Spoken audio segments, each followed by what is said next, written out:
Good afternoon, everyone. My name is Abraham Verghese. I'm a professor of medicine, and I run a center at Stanford called Presence, the Art and Science of Human Connection. And it's my great pleasure to congratulate Laura and her wonderful team on their great success, their longevity. The title of our session is Envisioning the Future, and nothing helps that kind of thinking better than a little bit of cortical ischemia. So I think we're in for a real treat. Let me introduce the first speaker, and that is Paul Saffo. Paul is an adjunct professor here at Stanford University, and his talk is titled Chasing Fire, Longevity and Responsibility in the 21st Century. He's a Silicon Valley-based forecaster with 3 decades of experience helping corporate and government clients understand and respond to the dynamics of large-scale, long-term change. He teaches at Stanford, where he's a consulting associate professor in the School of Engineering, and he's also chair of future studies at Singularity University. He's a non-resident senior fellow at the Atlantic Council, a fellow of the Royal Swedish Academy of Engineering, and he holds degrees from Harvard, Cambridge, and Stanford University. Please welcome to the stage our 2 extraordinary speakers.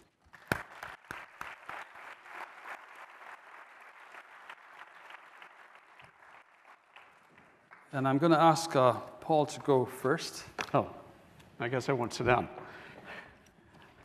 Thanks, Ibrahim.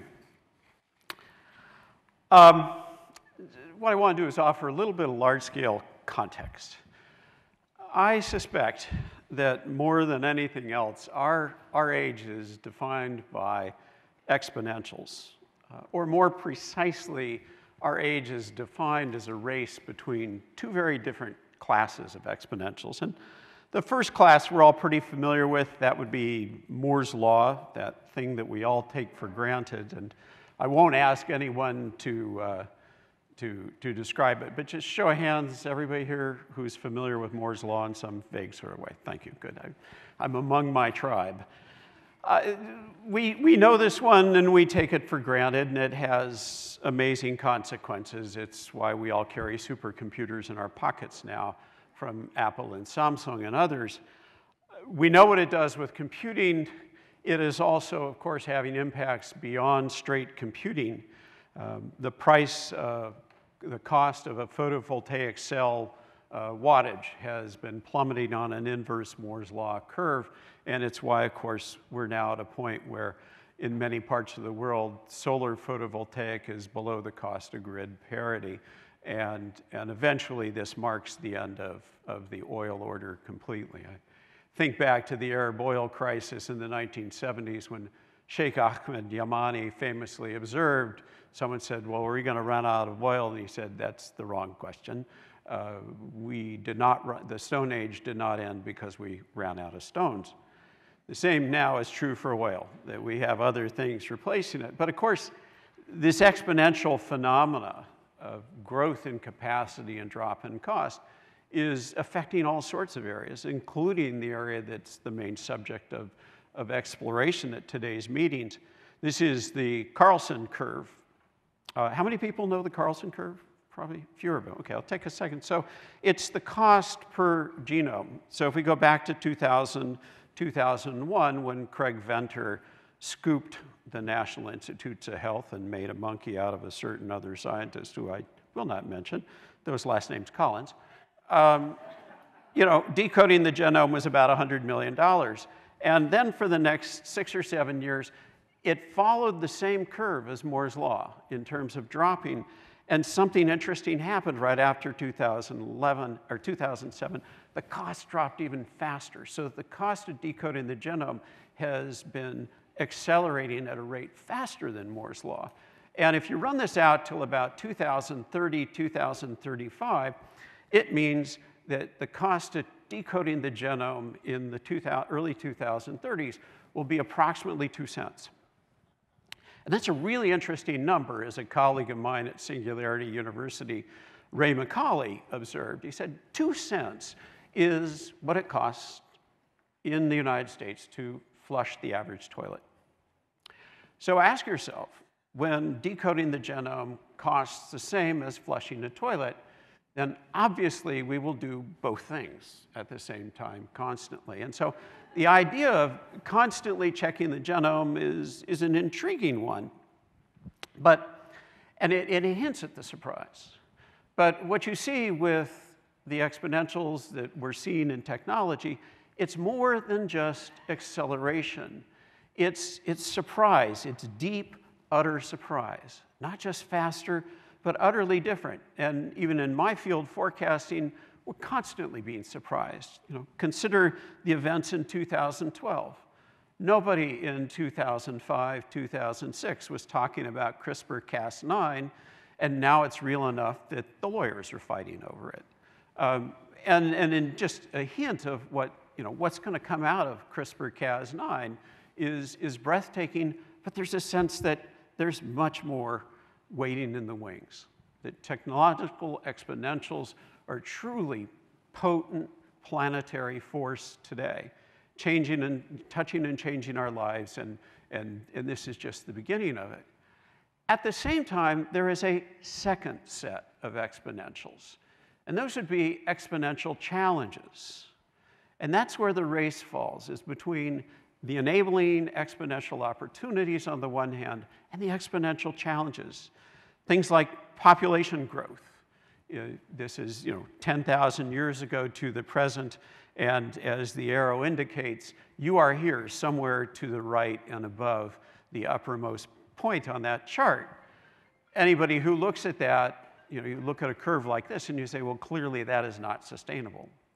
So we have exponential challenges like population growth. We also have exponential challenges like atmospheric carbon dioxide. I downloaded this last night. They didn't quite have the data for September 20th up yet. But again, go back 10,000 years and to today, you're way off in the upper left. Again, pretty obvious that that is not a sustainable curve. So we're in a race between these two classes of exponentials, exponential opportunities and things that could possibly fix things, and then exponential challenges. And it has become very fashionable at the moment to say, well, we'll meet this with a grand challenge.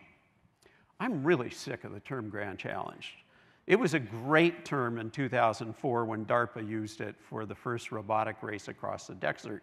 But we always, especially in this age of personal media, we get way too attached to terms and continue to use them long past our pull date. And part of the hypothesis I have is maybe grand challenge thinking is the wrong approach. But in the meantime, we have serious problems, and we know we have potent technologies that could clearly solve this. The Moore's law technology and the like.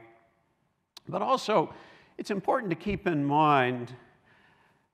I could talk about biology and things like CRISPR and the like, but the biology exponential race is barely 6 decades old.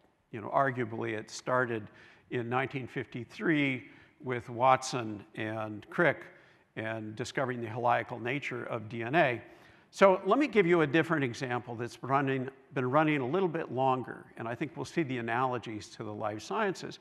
And that, of course, is the digital revolution, which is older than you realize. Did anybody get up this morning and as you got out of bed and were brushing your teeth, say a word of thanks to this gentleman? Anybody know who this is? Just wave your hand if you do. Erwin Schrödinger, 1926 in the Annalen der Physik, wrote the first article where he set out the theory of quantum mechanics, and that's Schrödinger's equation down in the lower right. As a member of the Stanford Engineering School faculty, I'm required to show one equation in all speeches, so I can now have got that out of the way. But quantum theory, and it's interesting to think about how many people in 1926 read that article. And even today, Schrödinger is not someone that is talked about at cocktail parties in Silicon Valley. And yet, quantum theory is foundational to a whole lot of stuff in our lives.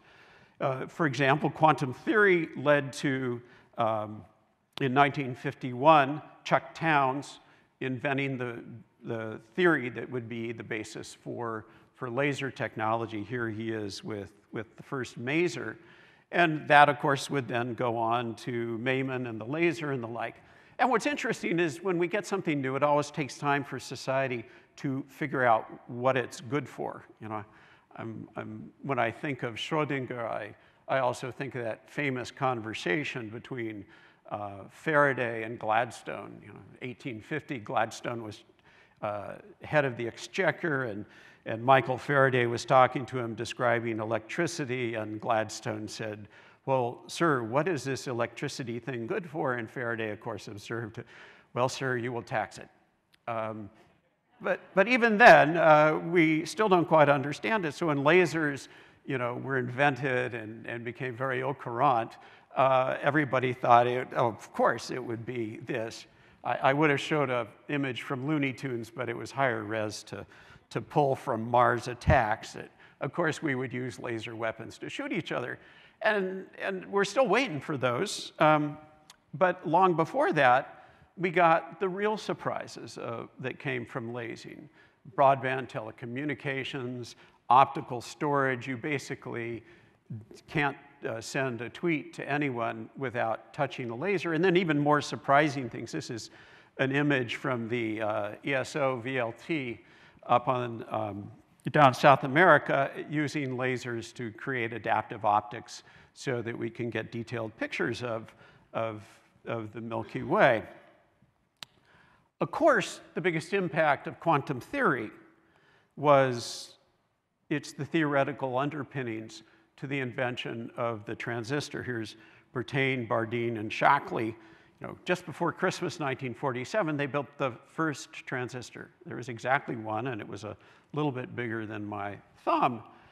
And again, you're all used to the comparisons of Moore's law ad nauseum and the like, but I want you to think afresh about exponentials and how extraordinary what we've been living through is. So I'm going to try a little experiment here that I haven't done before, and I want to try and think of different ways to put this, because I don't know, you all know, as a member of Stanford faculty, every time I walk into the classroom, you know, I realize I'm the dumbest person in the room.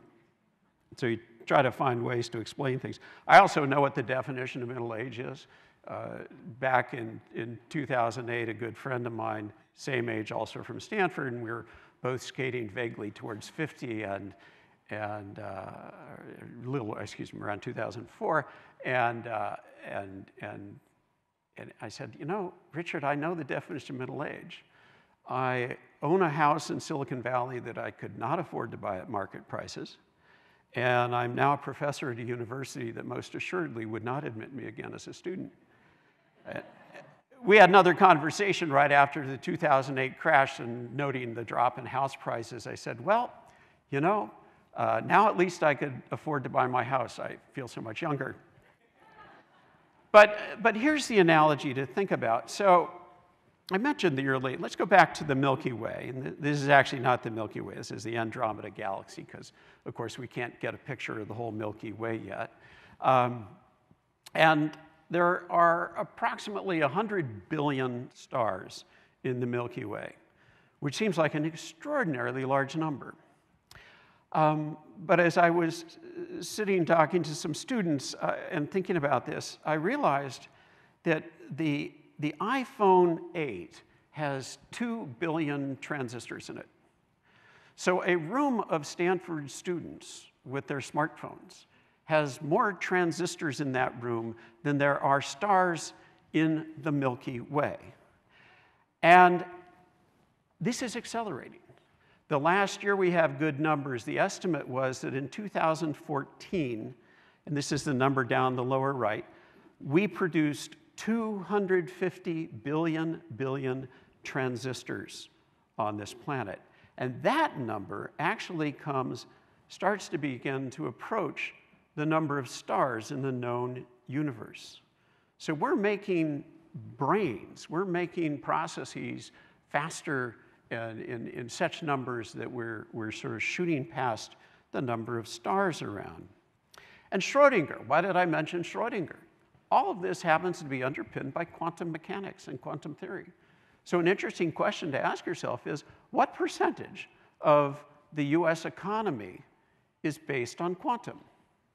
And depending on how you measure it, I think that might be 60 or 70% of our economy is based on the theory of a scientist in 1926.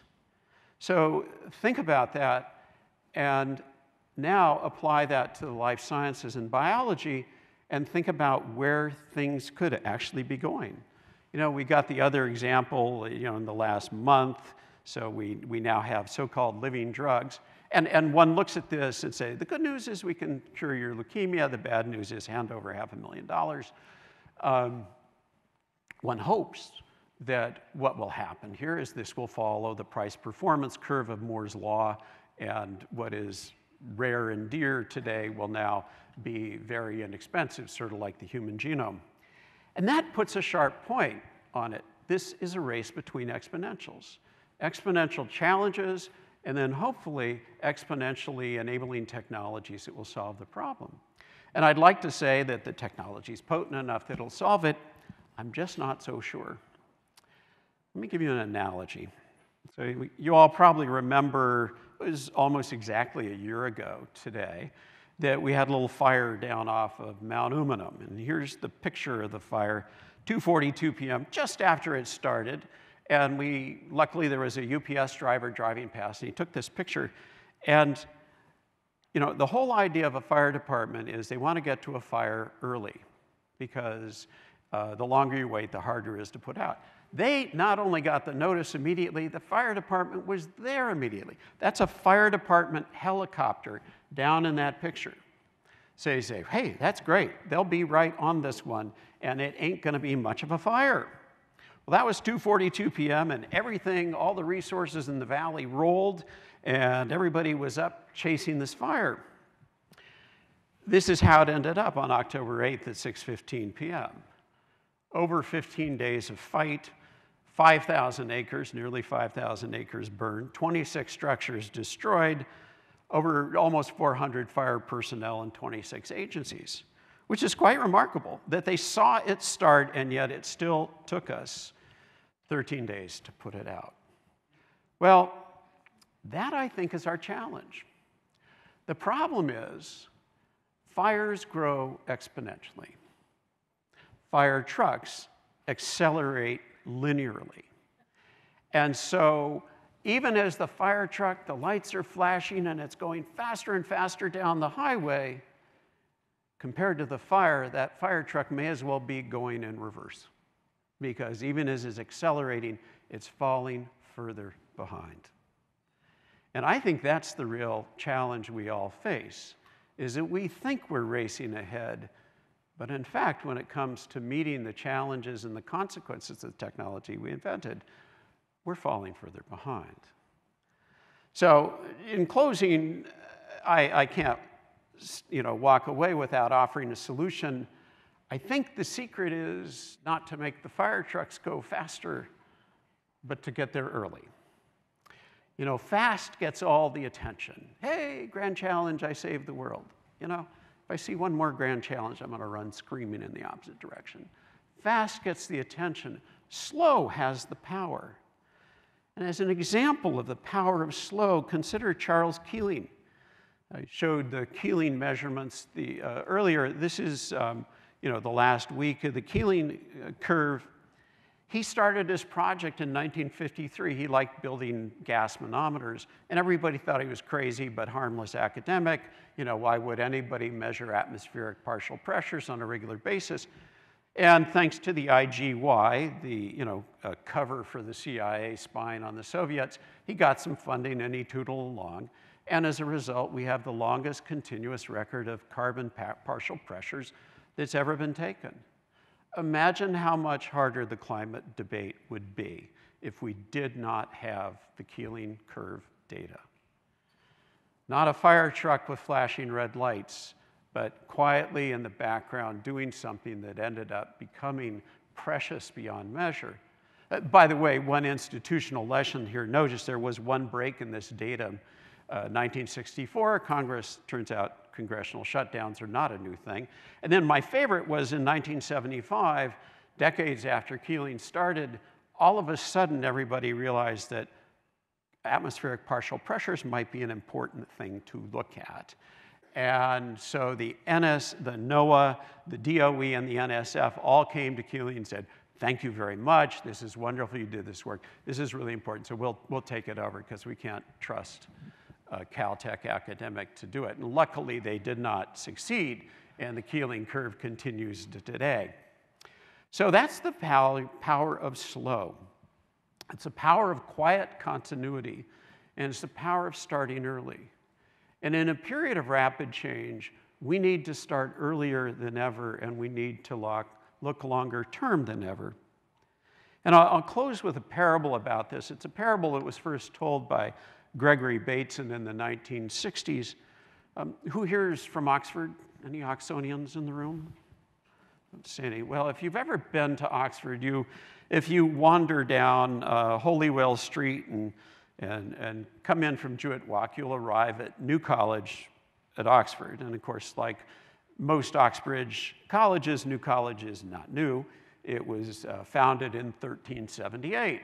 And a couple of centuries after that, they built their Great Hall, because every college at Oxford has a Great Hall, and that's a picture of it here. And up in the ceiling, you would see enormous beams almost as big as these, but these are made out of concrete.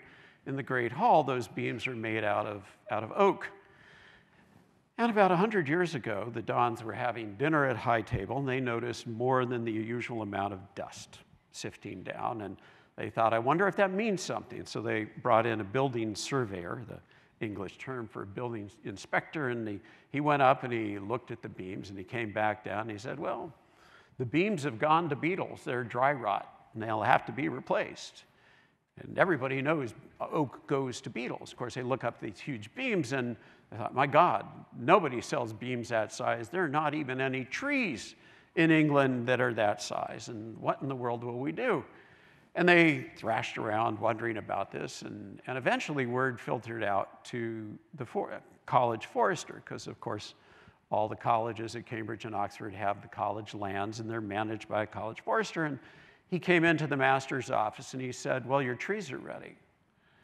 And the master said, my trees? He said, well, yeah, back 500 years ago when they built the Great Hall, my predecessor's predecessor's ex-predecessor was talking to your predecessor's predecessor's predecessor, and they thought it might, they knew that, of course, oak always goes to beetles, and you'd eventually need to replace those beams, and so we planted a forest of oak trees.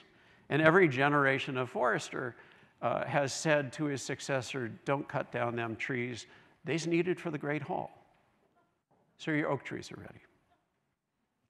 So I would argue in closing that what we need to do is, rather than race fast to meet challenges, we need to start early and we need to go slow. And of course we need to do the short-term fixes to the immediate emergencies we're facing. But I would argue that at the end of the day, perhaps the most important responsibility that comes with increased longevity was summarized very nicely by Jonas Salk, who said the ultimate purpose of life is to seek to become good ancestors. And part of being a good ancestor means that while we're facing the immediate challenges and responding to the immediate opportunities and the like, we would all be wise to take a little time to plant a couple of acorns that just might grow into great oak trees, the shade of which you will never sit under, but perhaps your children or your great-grandchildren will look up and thank you for it. Thank you.